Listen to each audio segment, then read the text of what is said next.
రాష్ట్రంలో సార్వత్రిక ఎన్నికల ఫలితాల వెలువడే రోజు జూన్ 4వ తేదీ టపాకాయలు పేల్చడం, ర్యాలీలు నిర్వహించడం నిషేధం విధించింది ఎన్నికల కమిషన్. అలాగే ఫలితాలు వెలువడిన తర్వాత దాడులు చేయడం, లేదంటే ప్రభుత్వ ప్రైవేట్ ఆస్తులు నష్టపరచడం లాంటివి చేస్తే ఎలాంటి వారినైనా ఉపేక్షించబోమని, వారిపైన చట్టపరమైన కఠిన చర్యలు తీసుకుంటామని చిత్తూరు జిల్లా కల్లూరు సర్కిల్ ఇన్స్పెక్టర్ మరియు రక్షణ విభాగ నిలయాధికారి తెలిపారు.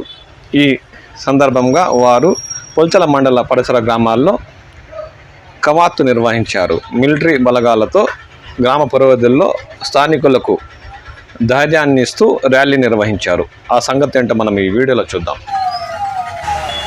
చిత్తూరు జిల్లా పుల్చల మండలం కల్లూరు సర్కిల్ ఇన్స్పెక్టర్ ఆధ్వర్యంలో రక్షక భట నిలయాధికారి రవిప్రకాష్ రెడ్డి అధ్యక్షతన గ్రామ పురవీధుల్లో సాయుధ బలగాల ఆధ్వర్యంలో కవాతు నిర్వహించారు. ఈ సందర్భంగా వారు మాట్లాడుతూ ఎన్నికల ఫలితాలు వెలువడే జూన్ 4వ తేదీ టపాకాయలు పేల్చడము, ర్యాలీలు నిర్వహించడం నిషేధమని వారన్నారు. మండల పరిధిలో ఎటువంటి అవాంఛనీయ సంఘటనలు జరగకుండా చూస్తామని ఈ సందర్భంగా అన్నారు.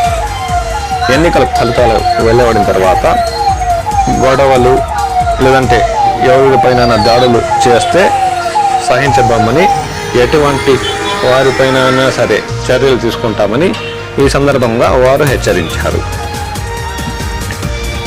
కల్లూరు గ్రామ పురవీధుల్లో ర్యాలీ నిర్వహిస్తున్న దృశ్యాలను మీరు చూస్తున్నారు.